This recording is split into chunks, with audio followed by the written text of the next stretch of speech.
할렐루야. 하루를 시작하는 성도들께 하나님의 은혜와 평강의 축복이 함께 하시길 기도합니다.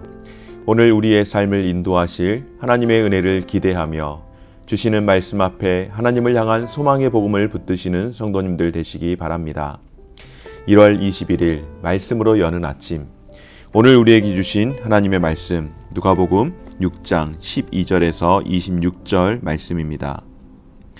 이때에 예수께서 기도하러 산으로 가사 밤이 새도록 하나님께 기도하시고 밝음에 그 제자들을 부르사 그 중에서 12를 택하여 사도라 칭하셨으니 곧 베드로라고도 이름을 주신 시몬과 그의 동생 안드레와 야고보와 요한과 빌립과 바돌로메와 마테와 도마와 알포에오의 아들 야고보와 셀롯이라는 시몬과 야고보의 아들 유다와 예수를 파는 자 될 가룟 유다라.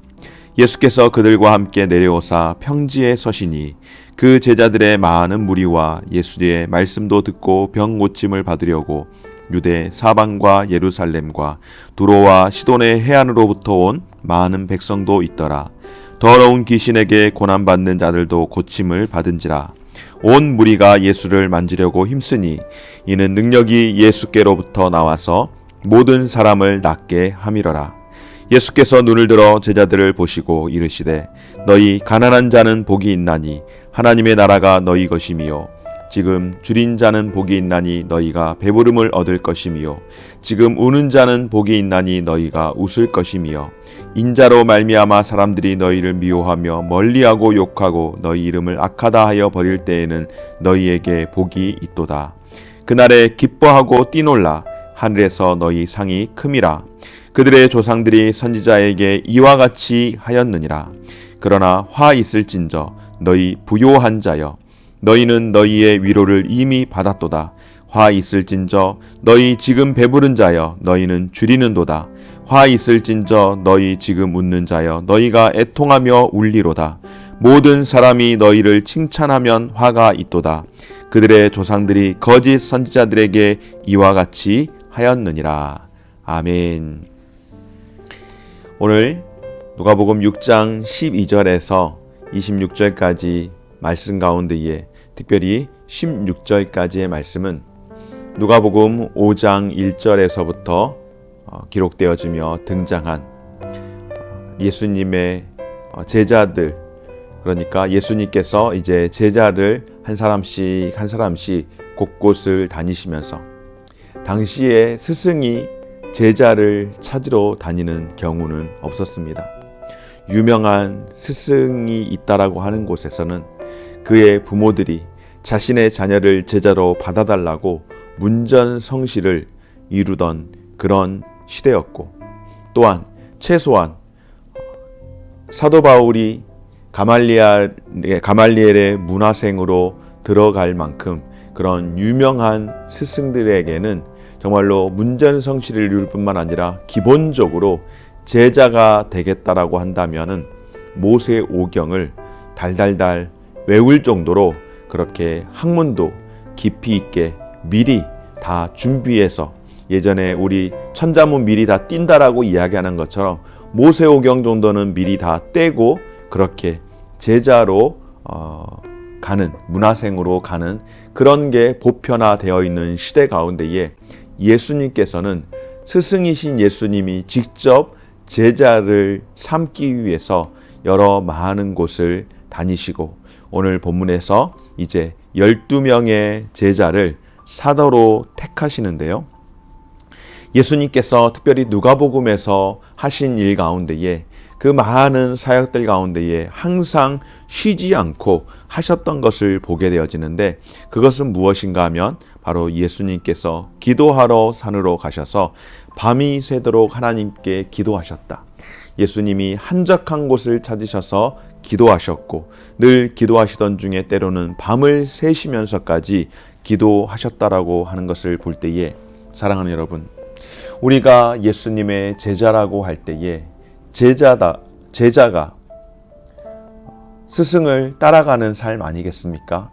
제자도 바로 스승을 따라가는 삶을 산다라고 한다면 예수님조차도, 하나님이신 예수님조차도 그 사역을 위해서 늘 기도로서 그 사역을 시작하셨다라고 하는 것을 볼 때에 오늘 저와 여러분들, 우리 성도들의 삶 가운데에 항상 우리의 시작은, 어떤 일을 행하든지 그 시작은 언제나 하나님께 기도함으로 우리의 삶이 시작되어지기를 주의 이름으로 축원합니다.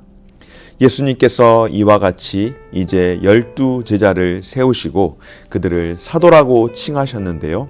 오늘 12제자들의 이름을 하나씩 한 사람씩 기록을 하고 있는데, 특별히 이 사도들 가운데에 몇몇 사람들이 주목되는 사람이 있습니다. 우리가 잘 아는 것처럼 시몬, 베드로라고 하는 시몬은 직업이 무엇입니까? 어부였죠. 그의 동생 안드레와 야고보와 요한도 이렇게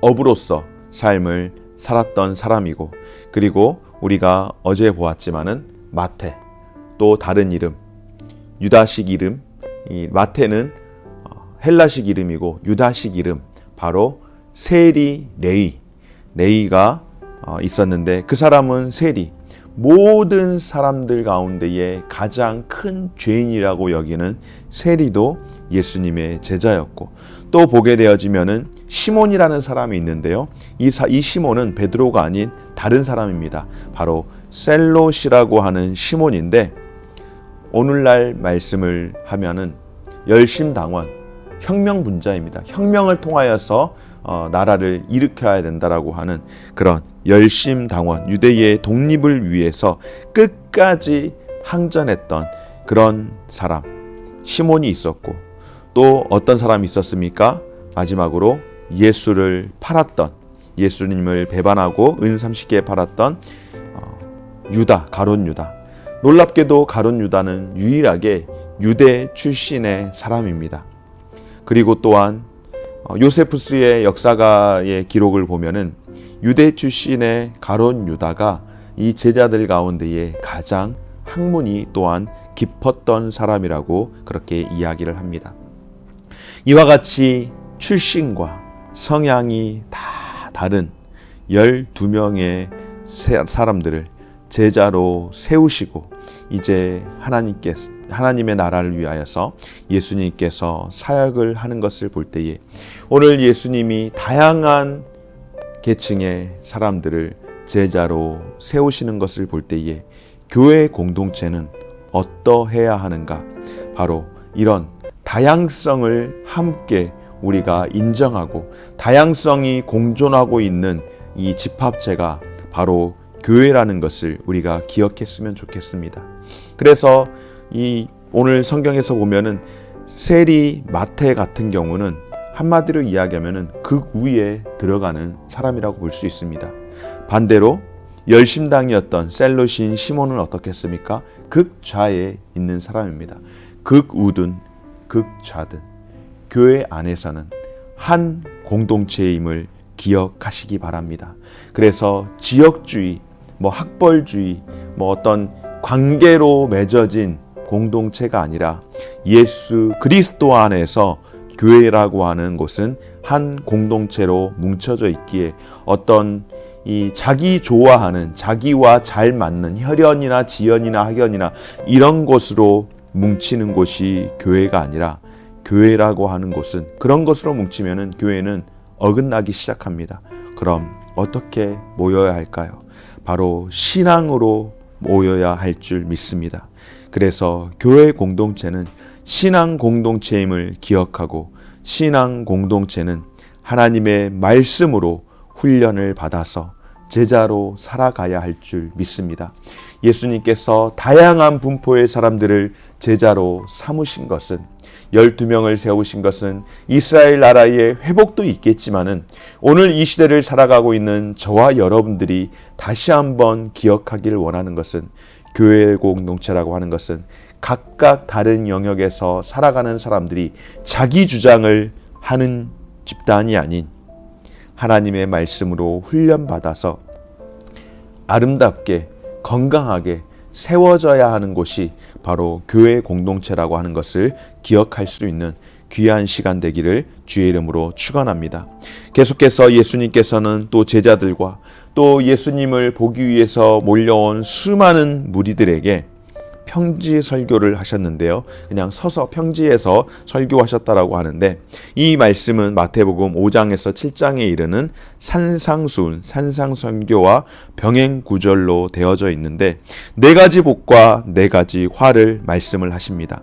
네 가지 복은 무엇입니까? 가난한 자, 줄인 자, 우는 자, 박해받는 자에게는 복이 있는데, 이유는 이들에게 하늘에서 상이 크기 때문이기에, 그러므로 오히려 슬퍼하지 말고 낙심하거나 낙담하지 말고 하늘에 상이 있음을 기억하며 기뻐 뛰놀도록 말씀합니다.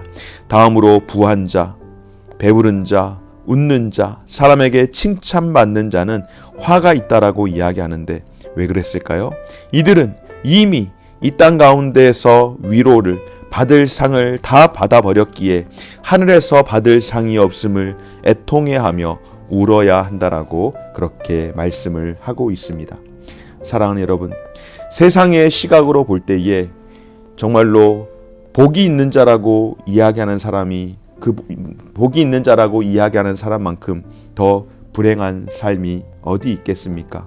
그러나 하나님의 시각으로 볼 때에 하나님의 나라의 이 복음을 위해서 이 땅에서 포기하고 주님이 가신 고난의 길을 따라가는 것이 부활 가운데에 함께 영광에 동참할 수 있기에 그것이 바로 복된 자라고 그렇게 말씀을 하는 줄 믿습니다. 사도 바울은 로마서 8장 18절 말씀 가운데에 현재의 고난은 장차 누릴 영광과 비교할 수 없다라고 우리 가운데에 신앙생활하면서 때로는 겪게 될 그 고난 가운데에 기꺼이 동참하도록 말씀합니다. 여러분, 예수 믿으면 무조건 다 고난 받아야 된다라는 것은 아니지만, 예수 믿는 사람들이, 그리스도인들이 세상 가운데에서 환영받는 일은 별로 없습니다. 그럼에도 불구하고 그것을 따르는 자의 삶은 장차 받을 영광과 비교할 수가 없다라고 말씀을 하는 것이죠. 사랑하는 여러분, 불의한 세상에서 성도가 예수님의 말씀대로 순종하며 살면은 때로는 손해 보기도 하고 조롱과 모욕을 받기도 합니다. 예수님의 12제자 가운데에 예수님 부활 승천하신 이후에 여러분 환영받았던 제자가 없습니다. 딱 한 사람, 사도 요한만이 자연사를 하였고 나머지는 다 순교를 했다라고 그렇게 기록을 하고 있는데요. 이 땅 가운데에서 누리는 고난이 참 많지만은 그럼에도 포기할 수 없는 것은 장차 누릴 영광과 비교할 수 없기에 하나님 나라에서 영원한 생명과 복을 누릴 것을 소망하며 믿음으로 세상과 싸워 승리하며 주님이 약속하신 면류관을 받도록 오늘 예수님께서 제자들에게 말씀을 하십니다. 바로 제자의 삶이란, 성도의 삶이란 무엇인가?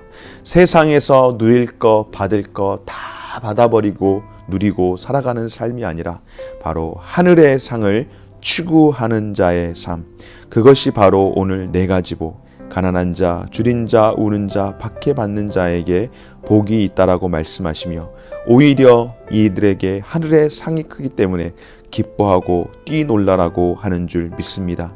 분명한 사실은 우리 성도들에게, 그리스도인들에게 세상 사람들과 복의 기준이 분명 달라야 함을 가르쳐주고 있는 이 말씀을 통하여서 우리는 주님께서 오늘 우리에게 규정하신 복된 삶을 추구하며 살아갈 때에 때로는 이 땅에서 예수 믿는 일로 인하여서 고난이 찾아올지라도 그 고난을 감수하면서 영원한 구원과 생명을 누리는 지혜로운 선택을 하며 세상과 다른 가치관과 질서 안에서 기뻐하고 또 기뻐하며 살아갈 수 있는 저와 우리 모든 성도님들의 삶이 되어지시기를 주의 이름으로 축원합니다. 고마우신 하나님 감사드립니다. 예수님께서 다양한 사람들 가운데에 12사람을 뽑아 제자를 삼으셨던 것처럼 교회 공동체 안에는 출신도 성향도 다 다르지만은 다 다르다고 하여서 함께 할 수 없는 공동체가 아니라 오히려 각자의 삶이 다르지만은 신앙 안에서 하나님의 말씀으로 자라갈 수 있기에 우리는 한 믿음의 공동체가 된 줄 믿습니다. 우리에게 허락하여 주신 우리 물된동산 공동체, 사랑하는 성도들과 함께 사랑하며 살아갈 수 있도록 도와주옵소서. 이 땅에서 삶을 살아가면서 세상 사람들과 똑같은 복의 기준을 가지고 살아가는 인생이 아니라 주님이 규정하신 복된 삶, 세상과는 다른 가치관과 질서 안에서 기뻐하며 자랑스러워하는 그런 삶을 살 수 있도록 도와주시되, 현재의 고난이 장차 누릴 영광과 비교할 수 없다라는 사실을 기억하며 때로는 예수 안에서 고난도 함께 감당하는 삶이 되게 하여 주옵소서. 감사드리며 예수님 이름으로 기도드립니다. 아멘. 하늘에 계신 우리 아버지여, 이름이 거룩히 여김을 받으시오며 나라가 임하시오며 뜻이 하늘에서 이룬 것 같이 땅에서도 이루어지이다. 오늘날 우리에게 일용할 양식을 주옵시고 우리가 우리에게 죄 지은 자를 사하여 준 것 같이 우리 죄를 사하여 주옵시고 우리를 시험에 들게 하지 마옵시고 다만 악에서 구하옵소서. 대개 나라와 권세와 영광이 아버지께 영원히 있사옵나이다. 아멘.